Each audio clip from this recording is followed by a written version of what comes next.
Hello, everyone. Thank you all for tuning in to the Mayor's Pre-Summit Conversation Series.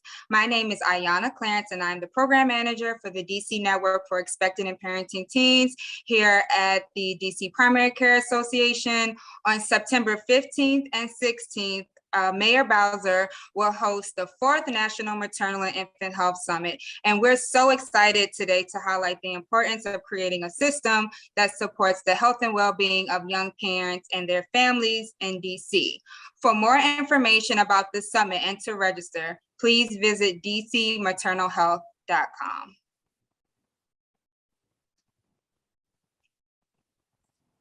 So without further ado, I would like to welcome you all to our DC Next pre-summit session.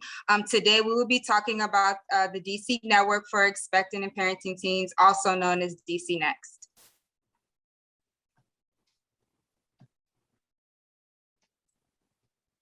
All right, so the DC Network for Expectant and Parenting Teens is a collective impact innovation network created with and for young parents living in DC. This is a federally funded project through the U.S. Department of Health and Human Services Office of Population Affairs.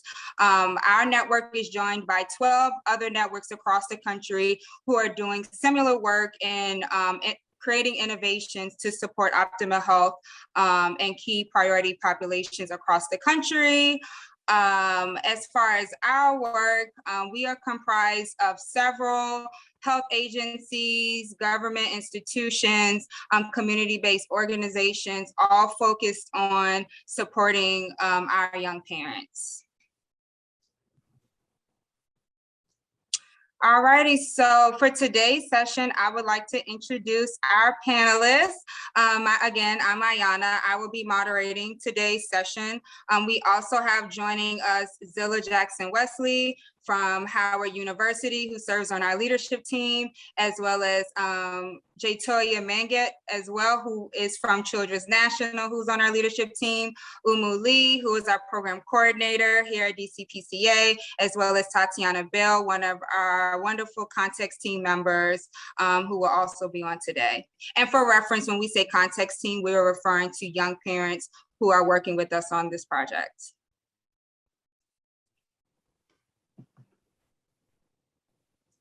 All righty, so we're going to go ahead and dive right in. As I mentioned before, DC Next is really based on the structure of collective impact and human-centered design. And essentially what that means is that we want to make the greatest impact that we can. So instead of working in silos, we like to come together to see how we can work collectively to achieve outcomes around young parents and their health. We also do a lot of work around human-centered design research, which means that we put young parents at the core of our work.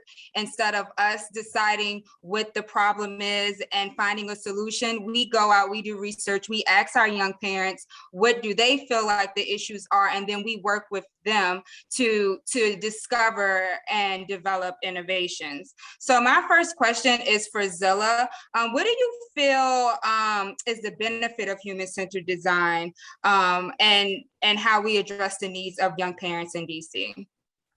Thank you so much for that. I'm going to add a little bit to what you said. You explained it so perfectly. By using human-centered design, the expected and parenting teams are included in the design thinking process. It requires all to listen to the problem and to observe, being fully aware of preconceptions and or biases. Design thinking starts with empathy and uses collaborative and participatory methods to achieve a solution. Thank you, Zilla.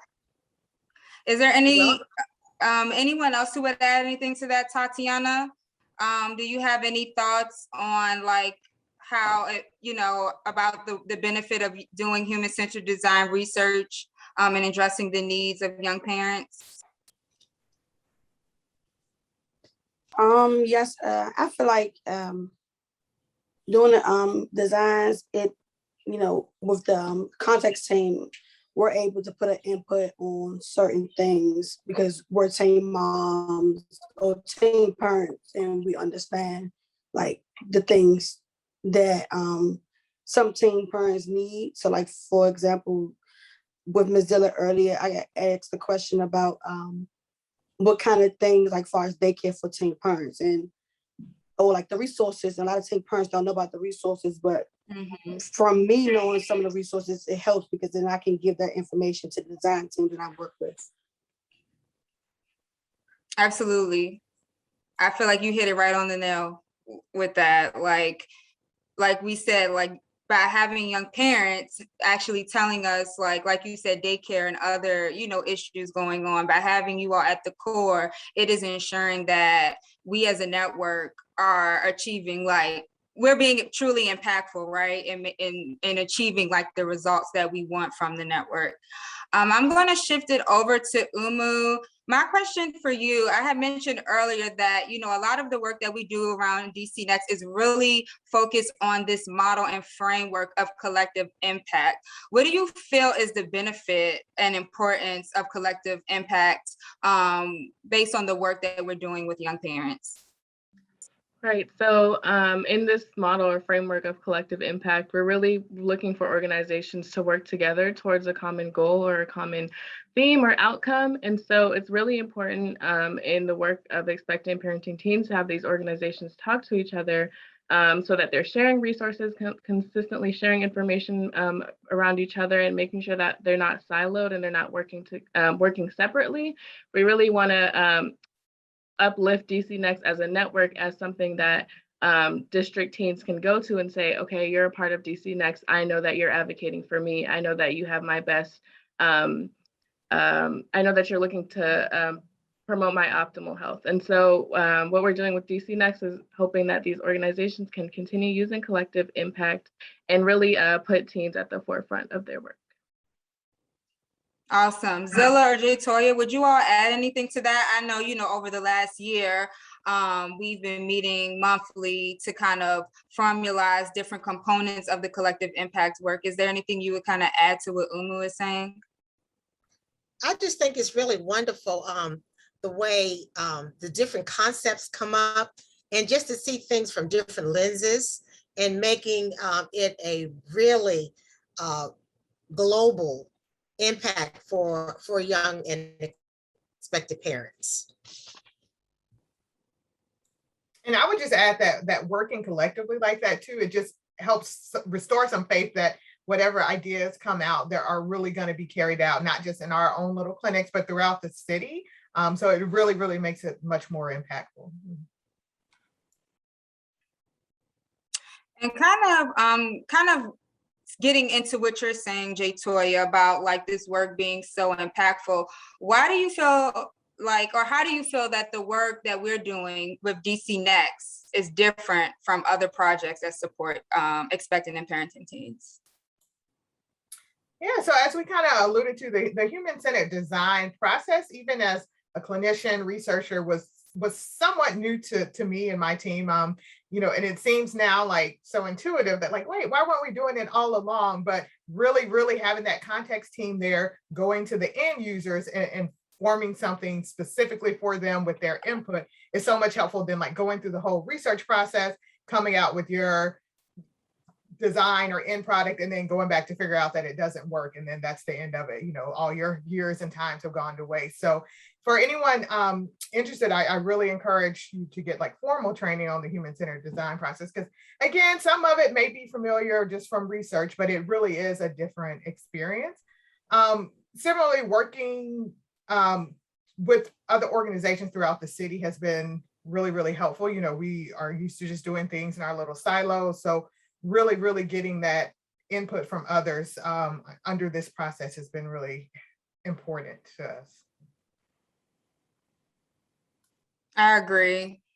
definitely, like you said, just being able to like bounce ideas off of different organizations, feeling some sense of like togetherness as we're working, you know, to achieve the same outcome. Like we're all, you know, I think the great thing about DC Next is that we all have the same goals in mind, and we're all, you know, kind of willing to do whatever it takes, you know, to get there. So I totally agree with you, Jay Toya. Is it, you know, anything that you all would add, our other panelists? Yeah, I would like to add that I think the context team model that we have is super unique and extremely innovative. It's we have expectant parenting teams on our team, and they are actually resourced to work with us and contribute to our design teamwork and our network building.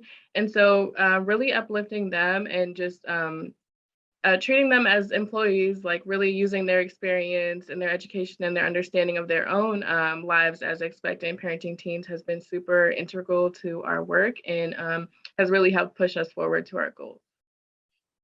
Absolutely. I think the great thing to note here is that our young parents are not an advisory board. They are not a group that we go to after the fact. You know, they are truly integrated, like you said, Umu, within the work that we do. And I agree that that definitely makes this network so unique and definitely just so needed in the district for sure.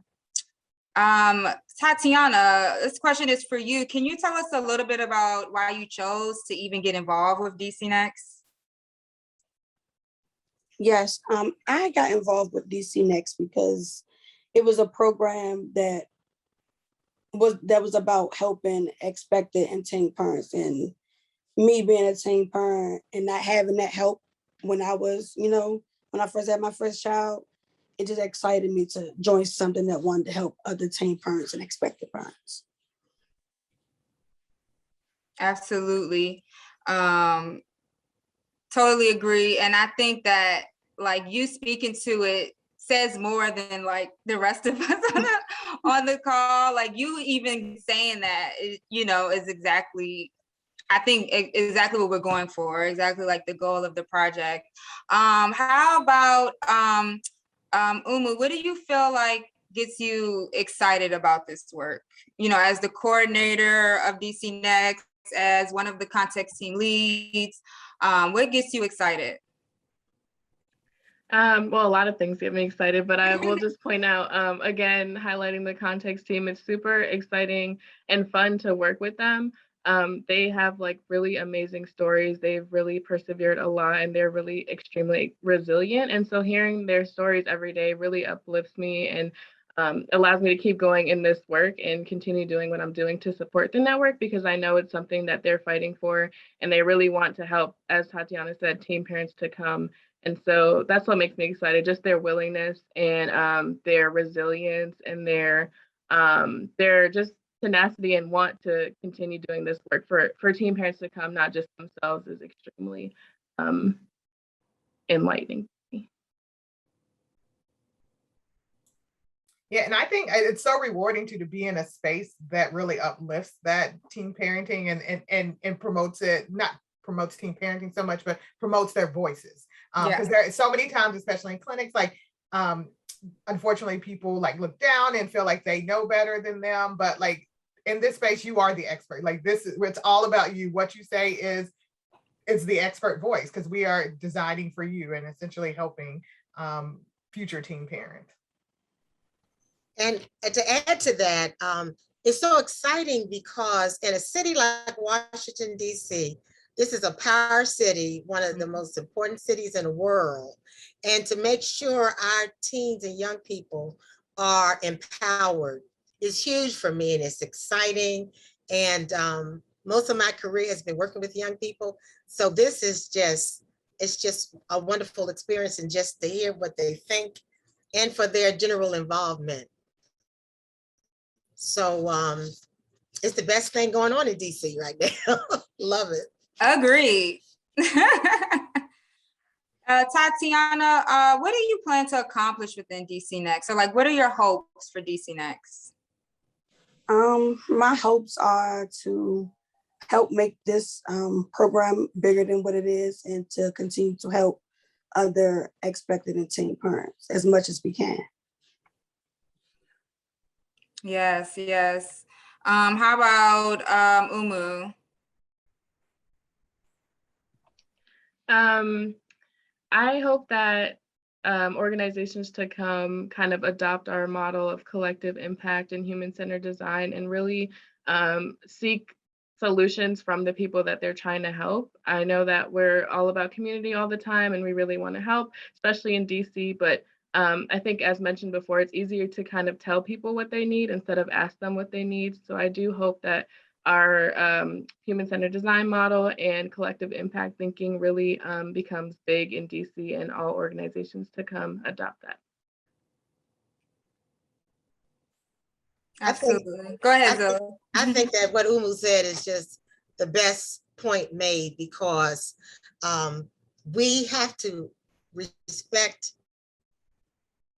our young adults and our teen parents, and it has to happen. And with an organization like ours, with the partners that we have working with us, it's going to happen. It's going to continue to happen. It's going to be great. So I think that was my last question for our panelists. I think before we conclude, I'll just open up the floor to see if anyone has anything that they'd like to say to those who are listening in today about DC Next, about the work, anything that we didn't cover that you feel like they should know. Just want to provide you all with that opportunity now. Yeah, I just want to give a shout out to our network partners. As we got this grant and kind of lifted DC Next, we really reached out to a lot of advocates for expectant parenting teens in the district, and a lot of people that we have worked with previously or wanted to work with. And so really just want to say thank you to them for giving us a chance to kind of create this network of advocates for teen parents and really launch something that was brand new to them. But as we can see, now we're going into year 2 and it's been extremely successful. So just uplifting their work. Yes, to our network partners. Yes, definitely. Yes. Our network partners are just, we couldn't do it without them in the context team. We just could not. And then just the way I'm part of the Howard team and my project manager, and the way Howard is behind this, they're so excited about what the future is going to be with this, particularly in year 2 and going forward. So I'm just excited, period, about anything that involves young people. It just makes everything better. As you know, without young people, they're our future. Yeah, and I agree. I'm still just very excited about the work that we're currently doing and that's going to come out over the next year. So I would say for anyone that's interested, do continue to look out, because I think within the next year, you'll hear a lot more about us. I think for me, you know, if I've made a difference in one expectant or parenting teens' lives, I feel like it's been impactful, but ideally really do want it to grow so that there's no adolescent parent that goes through without knowing all the resources that are available to them. Ayana, you can comment. I don't know if there's still opportunity in getting involved in the network, but even involvement via support and, you know, yes. listening out and watching and promoting the ideas that do come out in this next year. Absolutely. For anyone who's listening, we are always looking for partners. We are always looking for advocates for young parents to join us in this movement and this work that we're doing. I am going to provide some information where you can contact us in just a few minutes. But I think really quickly, I do want to add a shout out in addition just to our funder OPA for making this opportunity possible. It's because of them that we have been, you know, provided this opportunity to do the work that we've been doing. So just quick plug for OPA. But I think with that, I do want to thank all of you today for this discussion and the information that you've provided. It's been super helpful, I think, for those that are listening. As a reminder, be sure to visit dcmaternalhealth.com to register for this year's Maternal and Infant Health Summit, which again will be September 15th and 16th. To learn more about DC Next, please visit our website, dc-next.org, or you can visit us on social media. Please follow us _DC Next on both Instagram and Twitter. Here is some contact information. Myself, Ayana Clarence. I have my email here, as well as Umu's, and then our program director, Patricia Quinn. So again, thank you so much for joining us for this discussion. We hope that it was helpful. If you have any questions, again, definitely feel free to email any of us. Thank you.